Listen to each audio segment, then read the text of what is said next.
Educational videos میں آپ سب کا خیر مقدم ہے۔ آج ہم ایک نئے ٹاپک کے ساتھ آپ سب کے سامنے حاضر ہوئے ہیں۔ جمع ششم مضمون اردو سبق نمبر 10 گھڑی۔ اس سبق کے سوال و جواب کو ہم حل کریں گے۔ ہمارے چینل کو لائک، شیئر اینڈ سبسکرائب کریں۔ ایک جملے میں جواب لکھیے۔ سوال نمبر 1، پرانے زمانے میں وقت کا اہم پیمانہ کیا تھا؟ جواب، پرانے زمانے میں وقت کا اہم پیمانہ سورج تھا۔ سوال نمبر 2، مصنف کس پیشے سے تعلق رکھتے تھے؟ جواب، مصنف ڈاکٹر کے پیشے سے تعلق رکھتے تھے۔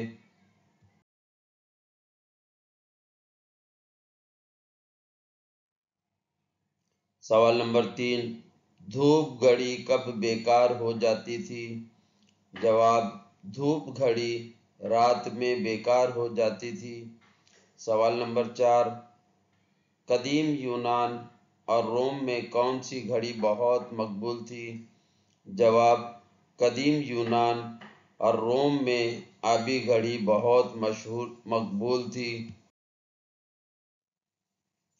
سوال نمبر 5، ایک نشان سے دوسرے نشان تک شمع گھڑی کے پگھلنے کا کیا مطلب تھا؟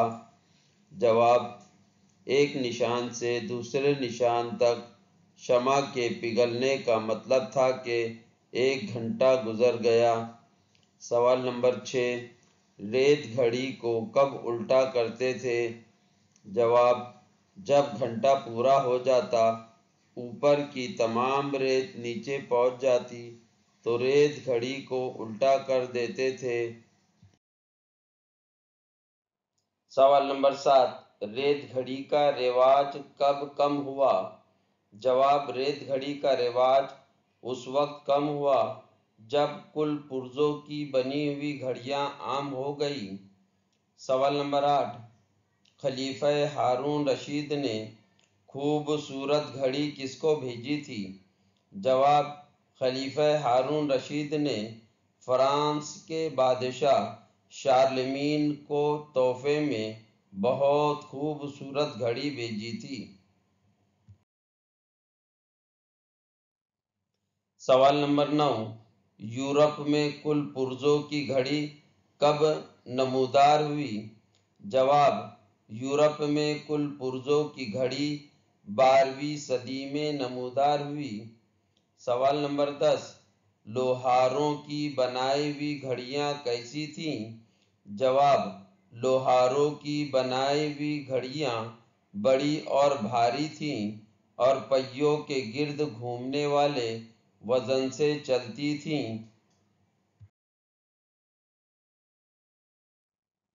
سوال نمبر 11، اہم مقامات پر گھنٹہ گھر کیوں تعمیر کیے جاتے ہیں؟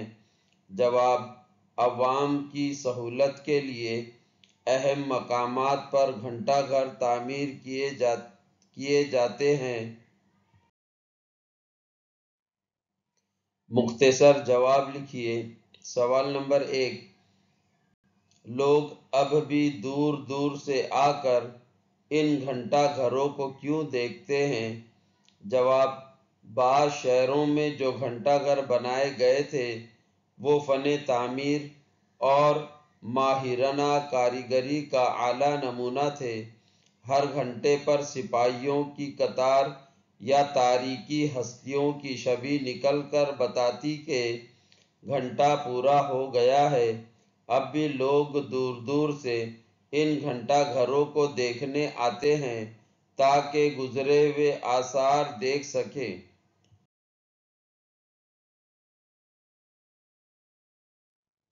سوال نمبر 2، مصنف نے چھوٹی گھڑیوں کی کیا خوبیاں بتائی ہیں؟ جواب، پینڈولم لگانے کے سبب گھڑی کی رفتار بہتر ہو گئی اور منٹ بتانے والی چھوٹی سوئی کے اضافے سے گھڑی گھنٹوں کا حساب رکھنے کی بجائے منٹ کا حساب رکھنے لگے۔ سوال نمبر 3، مصنف نے یہ کیوں کہا ہے کہ وقت کیا ہاتھ آیا، طرح طرح کی گھڑیاں سامنے آ گئی؟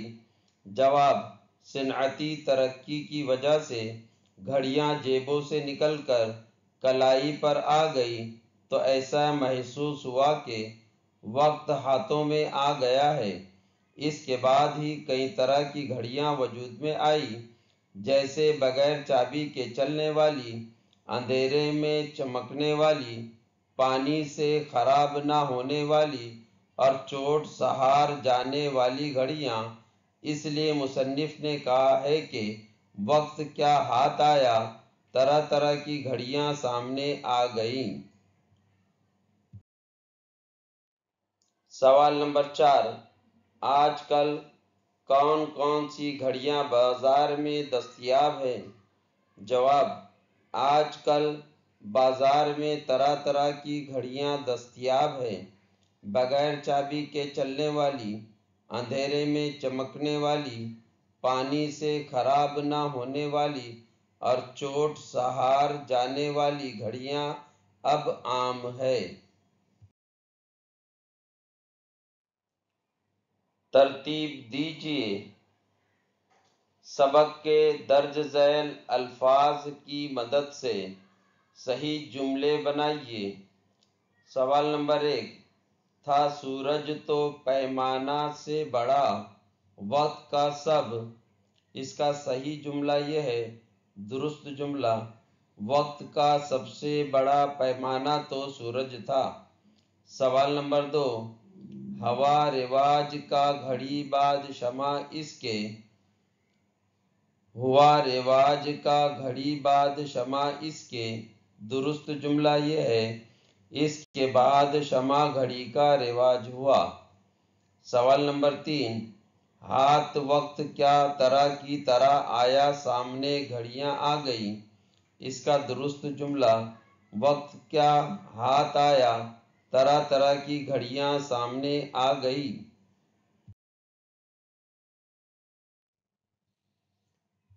سوال نمبر 1، ریت گھڑی کی ساخت اور طریقہ کار کے بارے میں لکھیے۔ جواب، ریت گھڑی شیشے کی ایک نلکی تھی جو درمیان سے اتنی پتلی ہوتی کہ 2 حصوں میں بٹی ہوئی نظر آتی۔ اوپر کے حصے میں ریت بھری ہوئی تھی جو نیچے گرتی رہتی، اوپری حصے کے بالکل خالی ہو کر نچلے حصے کے بھر جانے میں پورا 1 گھنٹہ لگتا تھا۔ جب گھنٹہ پورا ہو جاتا، اوپر کی تمام ریت نیچے پہنچ جاتی تو ریت گھڑی کو الٹا کر لیا جاتا اور ریت کا گرنا دوبارہ شروع ہو جاتا۔ سوال نمبر 2، پرانے زمانے میں وقت معلوم کرنے کے لیے کون سا طریقہ اختیار کیے جاتے تھے؟ 10 سطروں میں لکھیے۔ اس کا جواب مختلف کتابوں سے، درسی کتاب کے ذریعے، اپنے استاد اور پیرنٹس کے ذریعے مکمل کریں۔